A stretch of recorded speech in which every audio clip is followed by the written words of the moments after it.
All right. So first thing I want to point out is that, and if you guys have any questions, just raise your hand. I'll see what I can do to.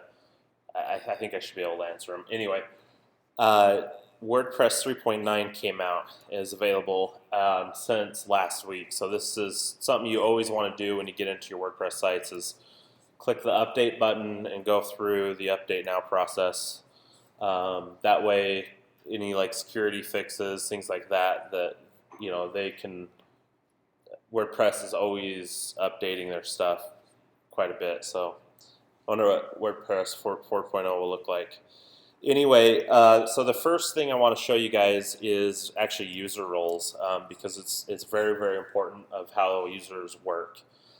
There's a lot of people that will, when you create a WordPress site, you will have a user called admin, and that's actually a big no-no for security reasons, because a lot of hackers will try to use your admin username, and so you want to make sure that you have a username that's somewhat unique to yourself.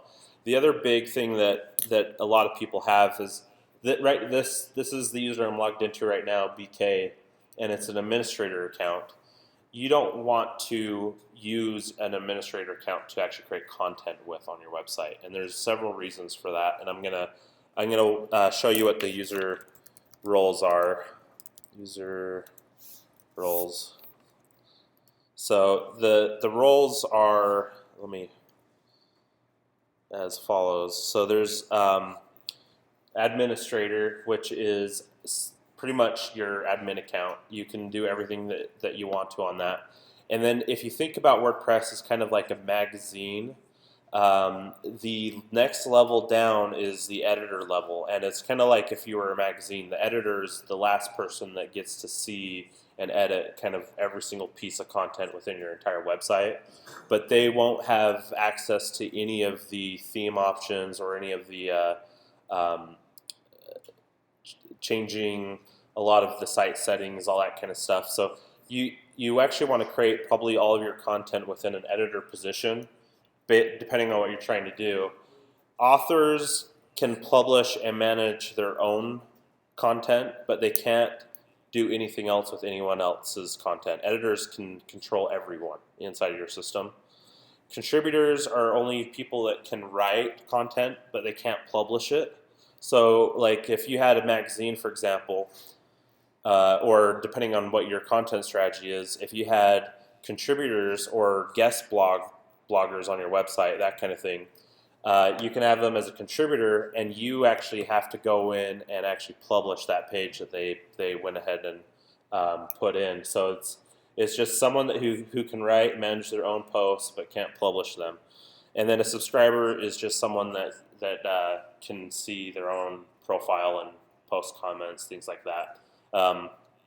The subscriber account, depending on the plugin you use as well, it actually has a lot of different functionality as far as like email lists and things like that. So we're going to go ahead and start off with, we're going to be using Link Building Land as kind of our demo site for today. This is exactly where I left it off last time. And what we're going to be doing is creating a new page on here that is going to have a contact us form on it. And so the plugin I'm going to be showing you guys is actually called Contact Form 7. And Contact Form 7. We're going to install that plugin, which is, you just install it like that. And then afterwards you have to activate the plugin. And then Contact actually shows up right here on the side, and you can click on that to go into your contact form. So it actually creates a demo one for us. We're going to go ahead and add a new one instead of using the demo contact form. And it says default language. We're just going to say English. This is where you'd name your contact form. So this one is the Contact Us page. And then what you do is you have the generate tag fields that has the text field, email, URL, pretty much all these different things that you can have pre-filled. So if you click on a text field, for example, you can actually customize the name of the text field, whether it's required or not. The size, which the size is the length of the text field. If it's like a zip code, you may want to put like a 6 or something like that in there, so that it's not too long, but it's long enough. Max length, if it's a zip code, of course, if you put a 5, then it will only allow you to put 5 in your text box. So let's we're not going to be putting a zip code in there because basically everything is kind of ready for us. But we will add something else that is we will say how you found us. So we'll just call it found, and you can see right here that we'll make it a required field, size 55, and then what we do is we copy this code right here into the text area. So I'm going to go ahead and say, how did you find us? And then we can paste the short code in there. And let me go ahead and style this up a little bit. BR tag. So we have your name, which is required, and you can see the required field by the little asterisk next to the text. So we have your name, your email, your subject, your message, and how did you find us, which I'm actually going to take away the required field. You can actually edit the fields right here instead of using the text generator. You can use the text generator to also do file uploads, which is very useful if you're wanting them to upload pictures. And I'll go ahead and actually do that one as well, just so that you guys can see how that works. So we'll just say your profile picture. And of course, you guys will probably have a different use. And then you copy this right here, right into that area. And that is where the thing will be set up. And then this is your submit button, and you can actually say, instead of send, you can say submit, or whatever the text is that you want to actually have that thing say. Then down below here is where the mail gets sent to. Right now I have it sent to my support at Generation Labs email, and you actually take the fields names up here, and you can say it's from your name. So whoever filled out, if I put my name in it, for example, it will actually show that it's from my email, from me to you. And then the file attachment, we just got to add the file right here into the file attachment spot where the shortcode is. Let me scroll down just a little bit more so you can see that. And then this is the message body, and you can kind of customize this exactly how you want as far as it being text formatting. Contact Form 7 also has an ability to use a second email address. So you could actually get an email that comes to you that they filled out, and then they could actually get an email from you to them saying thank you for filling this out type thing. And you can actually do that right within using that. This is, you can set up the messages, so if they actually press send and it sends successfully, it will say, you could customize every single type of error message or success message that they could come across. Like email address is invalid, URL seems invalid, depending on what kind of generator you're using, like a phone number or things like that. And one thing that I always like doing on a contact us is not really a subject line like they have here, but we're actually going to be putting a phone number in that spot so that we have your email, your phone number, so it's more of like a lead for your business and not so much. And so phone number, we're going to make this required field. We're just going to call it phone. And then copy the telephone right into that area. And then the phone number, we're going to come down here and say, instead of subject, we're going to say phone number. And then put that shortcode right in the message body, or the message of the email. Do you guys understand how that one kind of works? Okay, so let's see that in live action then. So I'm going to go ahead and save this.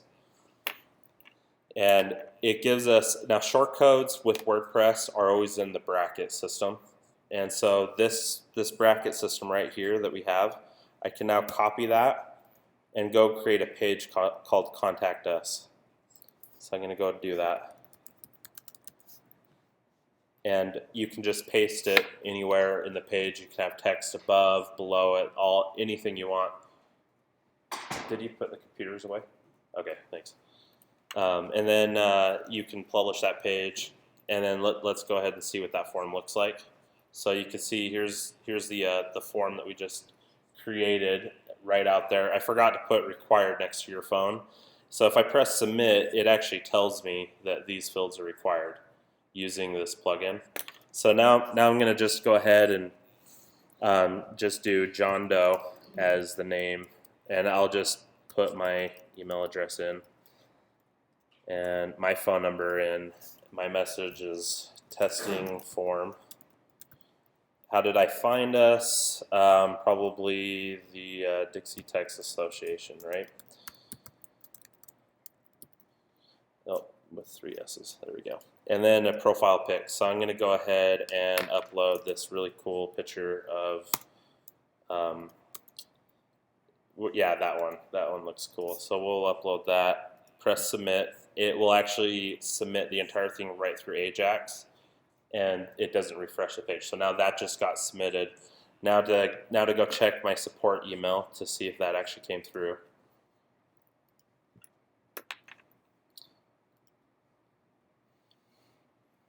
So here's John Doe. It's from John Doe. We have testing form and all the information right to my email address. So that's kind of how contact forms work. Do you guys have any questions so far on that? Go ahead. How did you, when you took the code and you made the page, can you go back to like where you pasted, like where you grabbed that copy? Yeah, 1 sec. Okay, so let's go back here to the contact form area. You're talking about this short code right here. Oh, okay. Yeah. So yeah, when you click on that, it will actually give you all the short codes right there for you to be able to, so here's the Contact Us page 1. You can just copy and paste it right in, and then it will show up. Now, there are other things you guys can do if you know a little bit more HTML, CSS type stuff, which is you can actually completely customize the HTML on this form so that you can have like a different type of look or style, or you can actually customize it with like a table and then have like, you know, a 2-column down questionnaire type thing instead of just a straight up and down type thing like we have here. So there's several things you can actually customize here, and when you customize it, it actually makes those changes live because of that short code that we already pasted in. So that actually makes things really easy. If you guys do you have any other questions? So you just save it on here, and then you don't need to save. Yeah, so like for example, so like I said, your phone doesn't have required next to it. If I go ahead and copy that next to your phone and press save, it will automatically add required right next to your phone there. So that's kind of how that works. The next thing that I want to actually show you guys is the how to use an SEO plugin that I use all the time. It's called Yoast. It's probably my favorite SEO plugin because it does so much. But if you go to plugins and you just type in Yoast, Y-O-A-S-T, search for plugins, it's WordPress SEO by Yoast. So it's not actually called Yoast, it's called WordPress SEO. Looks like I already have that one installed, so I need to just go activate it. So WordPress SEO, activate. And this one is this SEO right here. This is going to take us just a short little while to get through each page. But inside of Yoast, at the very beginning, it allows you to actually put in things such as your Google Webmaster Tools, verification code, all that kind of stuff that you need to go hook up your Google Webmaster stuff with. It's a little bit more advanced than what I'm going to be showing you today because I really want to get to the meta tag spots of how to do titles and meta tags. This plugin automatically generates meta tags for you, and if you don't know what a meta tag is, it's like your title and your description that shows up in Google. I'll show you that in just a second. but it allows you to determine what your post types kind of have. It has these short codes, and you actually have to go to, as soon as let's see, where is it? They moved it on me.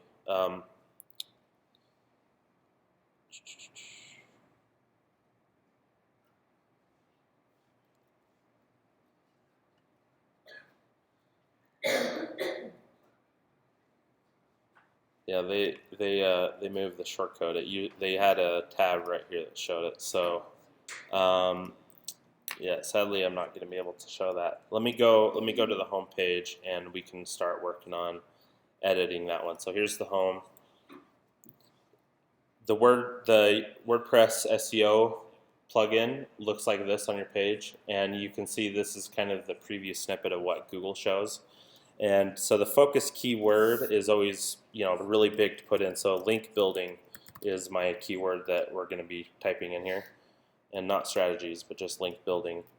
And it will tell you, does your keyword show up in your article heading, your title, your page URL, your content, or your description? So right now it just says home, link building land. I don't like having it say home at all, because by default Yoast will put whatever your page title is followed by the actual name of your website, as you can see kind of right there.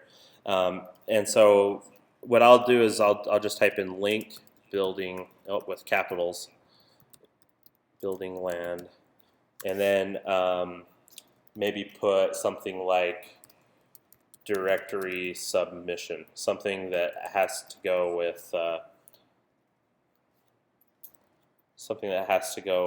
the concept of what the website actually does. And then the description would be something to where we would want to put link building in the description.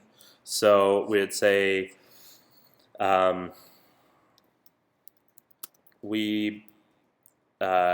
let's just I hate having the title and the description always starting out with the same thing. So let me think of a quick thing I could put in here, which is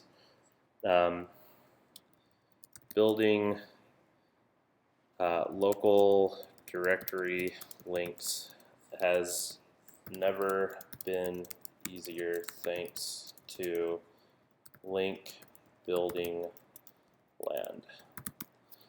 And you can see that the meta description just popped up, yes. Now the home page, because we're using the theme that we uploaded last time, the home page actually is controlled through widgets. And so it won't be able to tell us that there's the keyword in the content. But now we can actually go visit the home page. Up here in the top, you can see the link building land directory submission is now the title. And then you can also see that if I go view the source, you can see that my description, building local directory links have never been easier. What I love about SEO or Yoast is that it has this really cool ability of putting in all of the description tags that Facebook, LinkedIn, all of those websites use. And so if I went to my my Facebook account and actually tried typing that in right up here, it's gonna put in my description and my title right with my my link. So that way you guys can kind of see how that works. So anyway, that's let me go ahead and go into more of what the Yoast plugin does. It also generates, you can put your Facebook page URL and a default image, so that if like someone links to your page on your website and it doesn't have a featured image or something like that on it, your default image will actually pull up into Facebook for you, and it will use that, whether it be your logo or something like that. It's very important to do. You can also use Twitter. You can add the Twitter tag information so that people, when they visit your site, it will actually link it to Twitter. Same with Google+. You can put your publisher profile, which is actually very, if you've seen, how they have the Google plus profile picture next to a search thing inside of your search results. In fact, let me see if I can quickly just bring one up.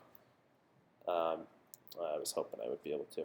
Let me try this. No.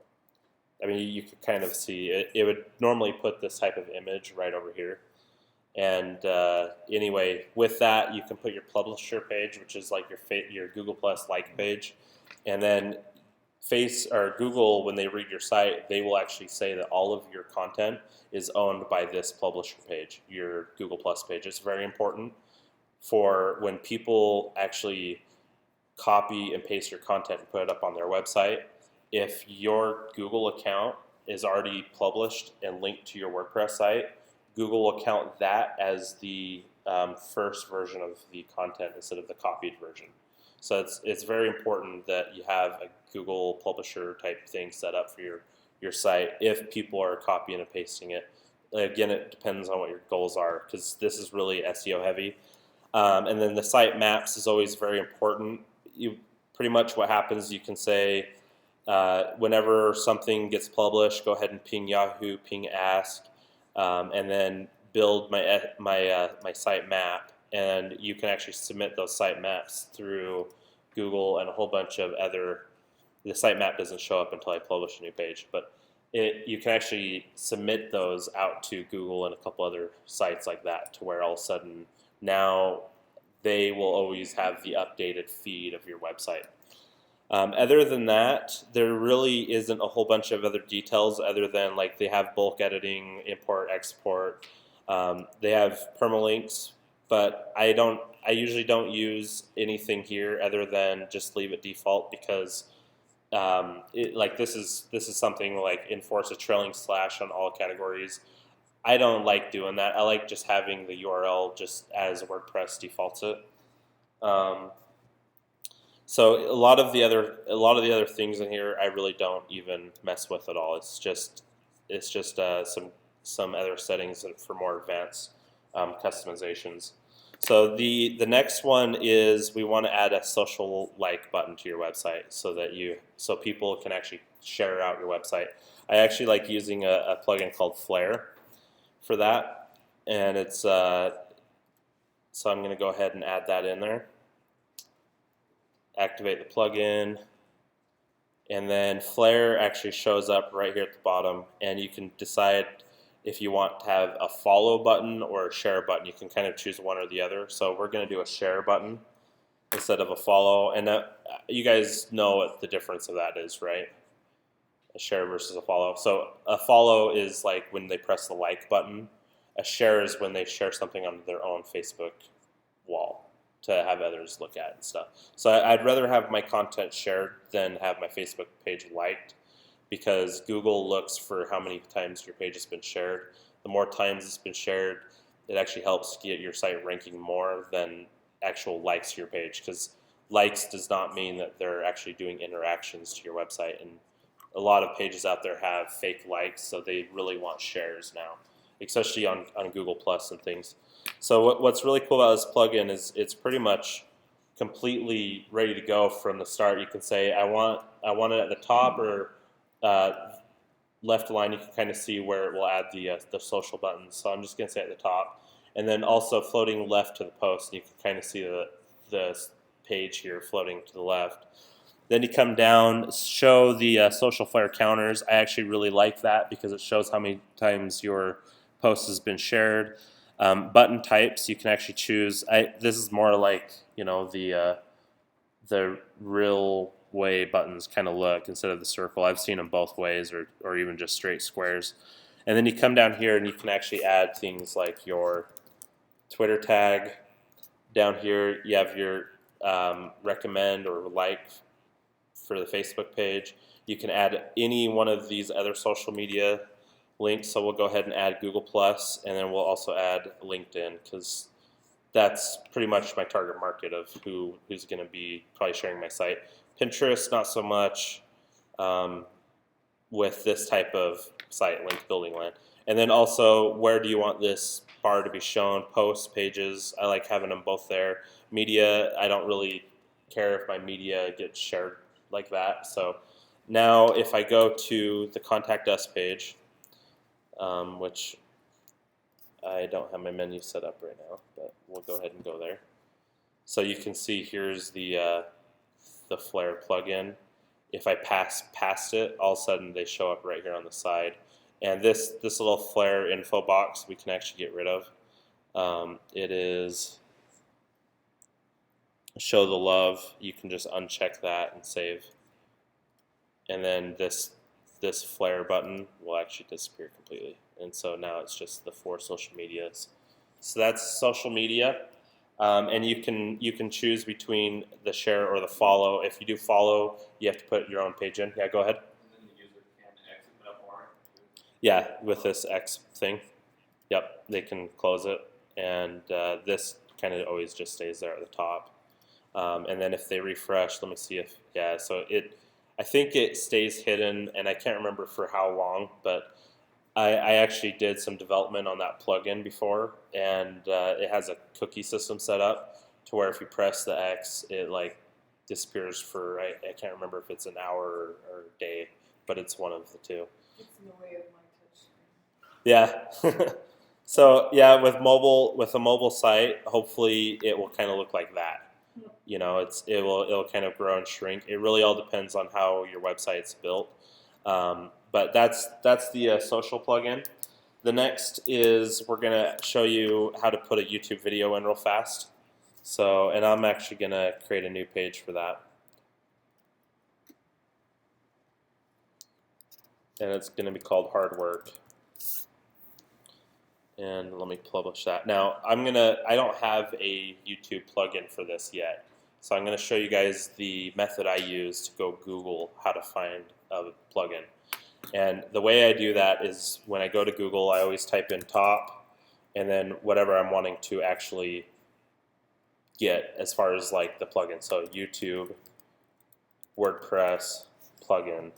And when I do that, what I love about that is you can all of a sudden get all these web URLs. It's like 11 great WordPress plugins for video. And you can go to pages like this that will all of a sudden have the pros and cons on all sorts of plugins to allow you guys to be able to find the right one for what you guys need. There's they always say like there's no perfect plugin with WordPress. You kind of have to maybe try out a couple different ones. What's the biggest cons to look for? The biggest cons is really the look, I think, and feel more so. I guess the other big con is to make sure that people are actually using it, because that's why I like typing in stuff like top, YouTube, WordPress plugin, that kind of thing, is because then all of a sudden I'll find other people's work that they went and did the research on what WordPress plugins to use, so I don't have to like go and look in the WordPress plugin directory and try to find them myself. Yeah, go ahead. Oh, I was going to say, one thing you might want to add is a lot of times they'll have options to tell you when it was last updated. And if it hasn't been updated in 3 years or whatnot, probably not a good idea because the developers probably abandoned it. You want to make sure it's getting consistent updates and whatnot. Yeah, it's very true. It's I always have I have a book, and one of the developers of WordPress actually commented in it that if you're reading a form that's more than a year old, it's out of date. And so it's like that's always something that I always have to deal with moving forward. Is luckily they don't change WordPress so much. They improve on security, but like the function names and stuff like that, I don't have to worry about all of a sudden having an old theme not working on a new version of WordPress because they changed something so much that it actually broke. So they try to keep it at least the same moving forward. And sadly, that has kind of double-edged sword because they keep adding to the code base, which is making WordPress become more of like bloatware of a web design software kit. But I mean, that's just really how any kind of thing like this is WordPress is 10 years old, and so it keeps growing, and the code base does too. So I actually know of this. So I just clicked on a plugin. It's called WP YouTube Player, and you can see right here kind of exactly how it works right inside of the plugin directory. You can see how many stars it has. That's very important if I'm going to choose the plugin or not. If it has less than 3 stars, I'll just skip it completely. But what I like about this is it shows you the shortcodes of what you need to type in. So it says either you can type in the full URL of the YouTube video or the YouTube, pretty much any different type of way. You can also, the YouTube identifier number right here, you can even just put that in. But you have to put it inside of these YouTube or tube shortcodes to make it show up on your website. So I'm going to go ahead and copy the name of that, because to install it we have to go into our, yeah, go ahead. We're kind of very new. Okay. So we're using templates. Now, is it possible to go into those, pull up yours, and then stick it into template? Yeah. So this is kind of like an easier way to embed YouTube into your site. The other way, and I'm gonna go grab a video on YouTube of myself looking stupid, so I can actually put that on there. So let's see, Video Manager, working super late. So I'm gonna go ahead and use this one, and you can actually come right here, click on Video Manager. Oh, wrong one, my bad. It's the share button. You click share, you can click embed, and then embed it that way, just with the code itself. Is that kind of what you're talking about? Yeah, so you just copy that and paste it straight into template. Yeah. So the that's definitely one way of doing it. Having a YouTube plugin that may have a special feature is the reason why you'd want to use that. Like, for example, if you had a YouTube plugin that had a Lightbox connected to it, which I'll get to Lightbox here in a minute, but if you had a YouTube plugin that had Lightbox, that you click on it and then all of a sudden it like opens up the video from the thumbnail view and has kind of like a full screen view on your website. So that's where you'd want to plug in versus doing something like that. So, yep. Let me, in fact, let me go ahead and go back, because instead of installing that one, let me go ahead. I saw this other one, WordPress Video Lightbox. Let's go ahead and see what that one's about. So I'm gonna go ahead and just copy and paste the title into the search bar of the plugins. It's gonna go find. So I'm just gonna go ahead and click on that, say OK, activate the plugin, and then usually if you don't see a new menu item, it will be underneath the settings. As you can see, Video Lightbox is now in there. So I'm going to go ahead and click on that. And then it says, okay, we already have that enabled, the jQuery. So here's the, here is the options for this plugin. I'm just going to quickly look through and see where the shortcode is on it, and it doesn't look like it has one. So luckily it has this link at the top that says for detailed documentation, go to the home page. So we're going to go there and we're going to quickly find, okay, here we go. So here's a shortcode right here, and we're going to go ahead and copy that in to our new page that we created. So hard work. And so we're gonna go ahead and paste that in. And it looks like it's just asking for the YouTube video ID, which is this thing right up here. So I'm gonna go ahead and paste that in, press update, and let's go ahead and view that page and see how that kind of looks. So you can see the click me, and I'm sure that plugin may have had other options for images and things like that we could have used. So I press click me, and boom, it opens it up right through the Lightbox, and then you can, have the people press play. And that's me working like 3 years ago one night, just being really dumb. So anyway, that is kind of how you'd. Here, one sec, I have audio playing on a website somewhere. Let me find it. I hate it when that happens. All right. So that's how you use the YouTube embed. You know what? I have an echo. That's what I'm hearing. Okay.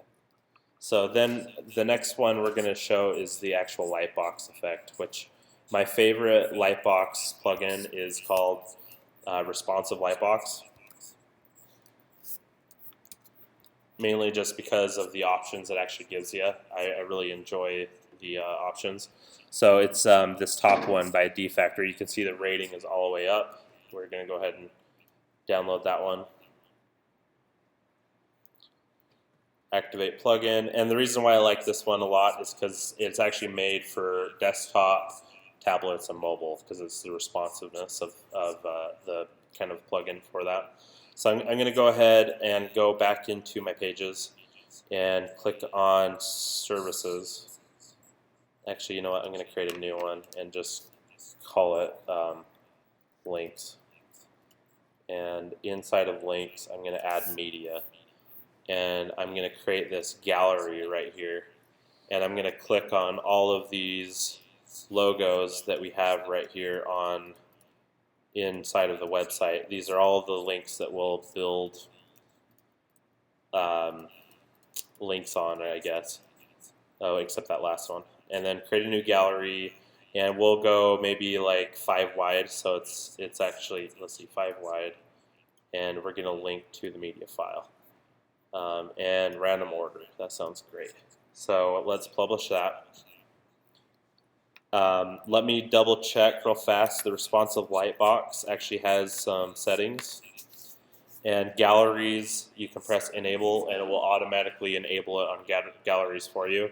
So this page right here, let me go ahead and open it up. So you can see, now obviously they're not squared or anything like that. So that is something that you have to kind of work with your images to make sure they fit correctly. But if I click on one, it will actually open it up into the Lightbox and allow me to kind of scroll through them. So if you have like family photos or pictures of different type of things like that, you can actually have a Lightbox set up using that gallery that I just used. And I'll go back one more time to the responsive Lightbox settings. They have things called Fancy Box, which is one of my favorite styles of Lightbox. Let me refresh and show you what Fancy Box looks like.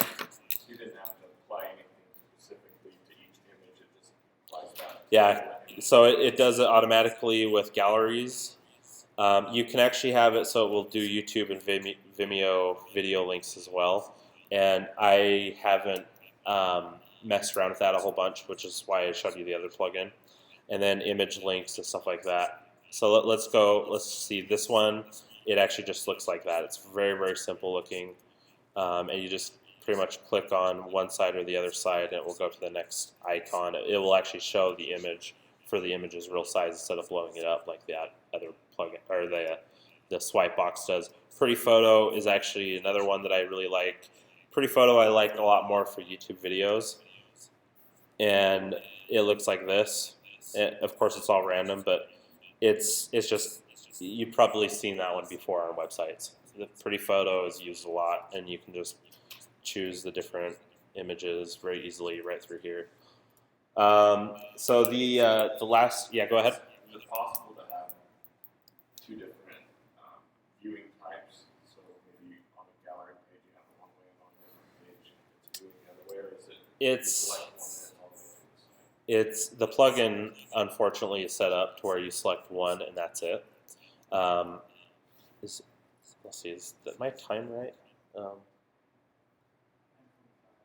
45. Okay, cool. We have enough time then. So the problem with that thing is, yeah, you have to choose one of these types of light boxes, and that's it. You could, if you knew how to actually edit your WordPress code, you could actually add 2 different ones in there, because these different types of Lightbox scripts, so you guys know, is they're all open source. So you can actually go and build your own type of thing on your website, but who wants to do that when it's so easy to use this? Just do inline CSS. Yeah. Well, it's like, yeah, you'd actually hard code it right into your website, the scripts and everything. The other thing that this also has, and I'm going to go ahead and go back and edit get rid of that whole gallery just now, and I'm just going to add one image, and it's going to be, actually the Facebook image is pretty big. So we'll put that link to, and it has to link to the media file to actually have it blow up big, so you know. So I'm going to go ahead and insert that into the page and update. Now, since I have image links enabled, it will actually,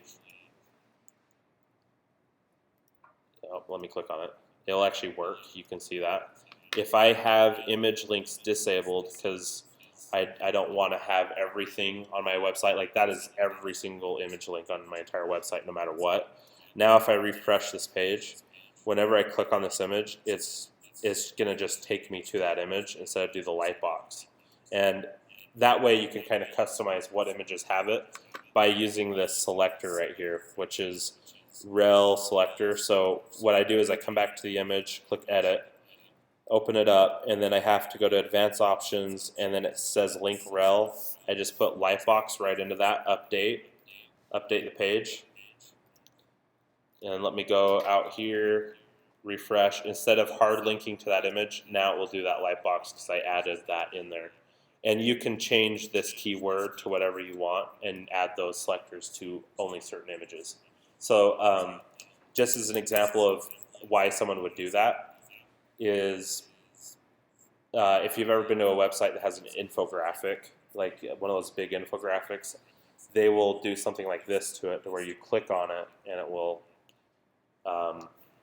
get big, so you can kind of scroll through the infographic, that kind of thing.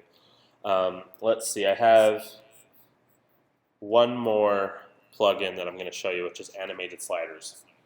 And the animated slider plugin that I went ahead and put in is called Meta Slider, and I've already installed that. So I'm going to activate that. Meta Slider showed up right down here at the bottom. Let me click on it. And let me actually delete this. I was actually already playing with this too. So let me get rid of everything. So I'm going to go ahead and add slides. I'm going to add Facebook because it's big, LinkedIn, the Google Plus. Oh, my bad. It's only letting me choose one at a time because I didn't hold the button. All right, so here's Google Plus, Facebook, LinkedIn, and this is actually a pretty big image as well. So we'll have 4 images here. You can actually set up the sizes of, or the options of the slider itself, whether it stretches, whether it autoplays. And just so you guys know, if you haven't seen a slider before, it's one of those things that you have an image, and then after a few seconds or so, it slides and another image slides in. It's called slider, is what they call them. Anyway, what's great about this one is it just uses a shortcode, so I can just copy the shortcode, save the slider, and actually go out to my page that I called, I think, services, and copy and paste that shortcode right in. Update, view page, and now we have our slider already working for us, and you can kind of see it fade like that into the next ones. So that's let me go back to the options here, and instead of fade, now this is a free plugin, so there's a pro mode and things like that. But the instead of using fade, let's use slide and save that, so you can kind of see.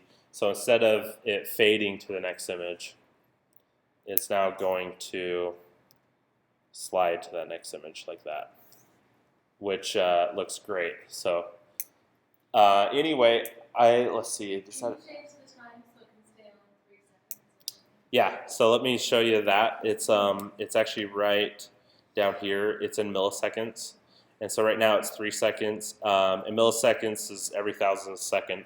So if I wanted like 10 seconds, I believe there's also hover pause right now. So if I actually go like this, let me let it go one more, and then I stay on it, it will lock in and not go to the next one until I scroll off, and then it will wait 3 seconds and then start scrolling again. So Can you do different slides, like horizontal web vertical? right now, it does not look. It does have slide up and down right here, but it's part of the premium functions. There's not a lot of great free slider plugins, just so you guys know. This is by far the easiest one to use that's free. And then you can always adjust what order they go into as well, and then put a caption. So let's see kind of what that looks like. And then you can actually have a link as well. So we can put Facebook, linking to Facebook in a new window. So let's go ahead and save that. Go ahead and head over back to the slider. Let's refresh.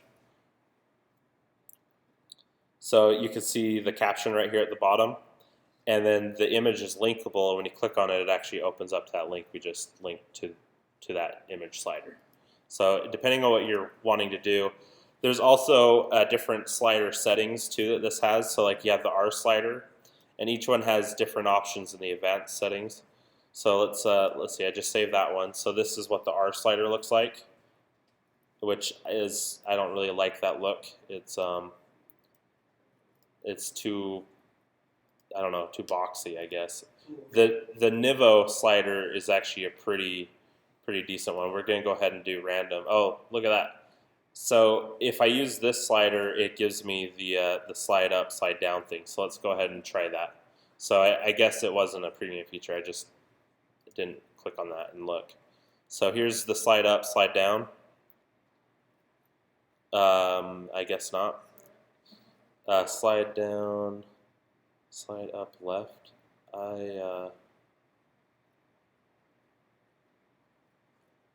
Let's try random for a sec and see kind of what that looks like.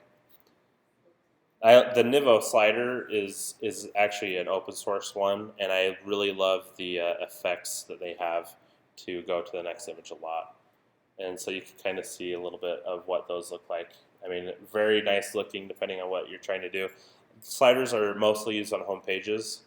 I don't recommend them too much through your website just because of how they work. So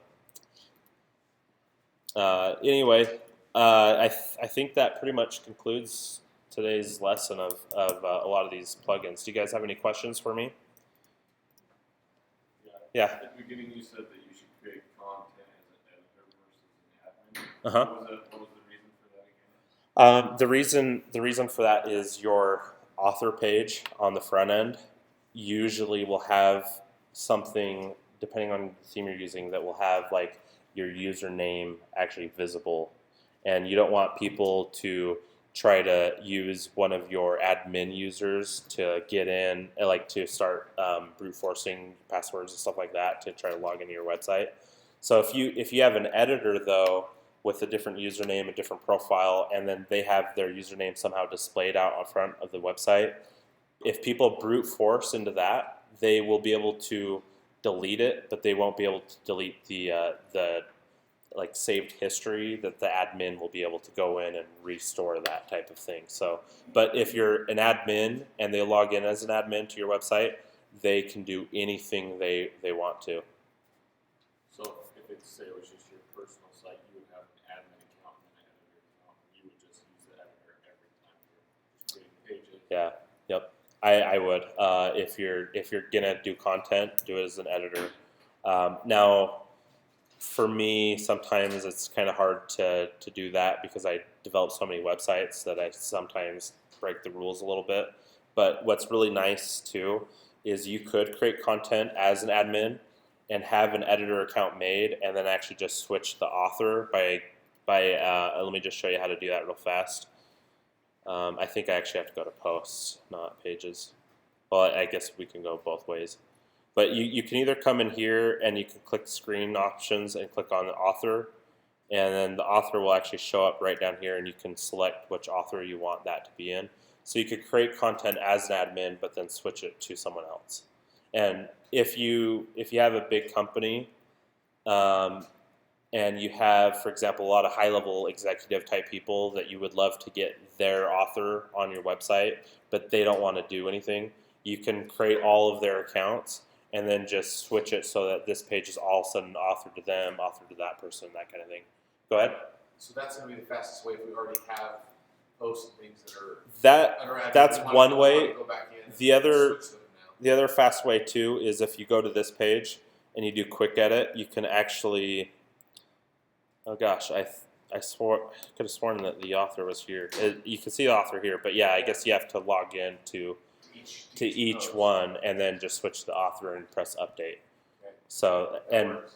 yep, and that it depends on what your strategy is, of course. Because I mean, I know you guys, since you do a lot of web development, that is something you'd probably use quite a bit. So especially if you're logged in as the company account as an administrator, and then you have like the company that you're designing a website for, or something like that, you want to make sure that you have their author information of their CEO or the owner of the company or whoever's running marketing for the company. So. Sorry, we have to do that again. Where is that again? So if you click inside of here, screen options, there it is. screen options. Screen options give you a lot of really cool stuff, like the ability to change pretty much just a whole bunch of really cool custom fields along with your. So I have add custom fields, allow comments, disallow comments right there inside of how that works. So cool. Any other questions? So how do you decide when to buy a plugin and when not to? And when to upgrade? Yeah. Is there I don't think I've ever bought a plugin. Besides, there's one site that I really, really like that has a membership of plugins, and it's wpmu.org. And this site has it's a membership, it's like $99 a month, but the plugins that they have in here are probably the most powerful plugins I've ever used in WordPress. They actually have a better e-commerce plugin than the one I'm teaching next week. In fact, I could teach that one much easier because it builds a lot of the page structure, membership stuff. It also has like pro sites, fundraising, Snapshot, which I really love because it will actually back up a daily backup of my WordPress site right to my Dropbox account.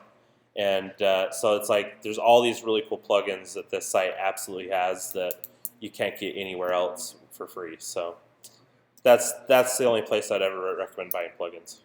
So you spend, if you were spending that much on membership, you can use these plugins on clients? As many, well, actually, let me see. I think pricing. I think it's just one price, and you can use them, and then each. Okay, so yeah, what this is exactly how it works. Is you pay the $39.60. I should probably stop my video before I say this.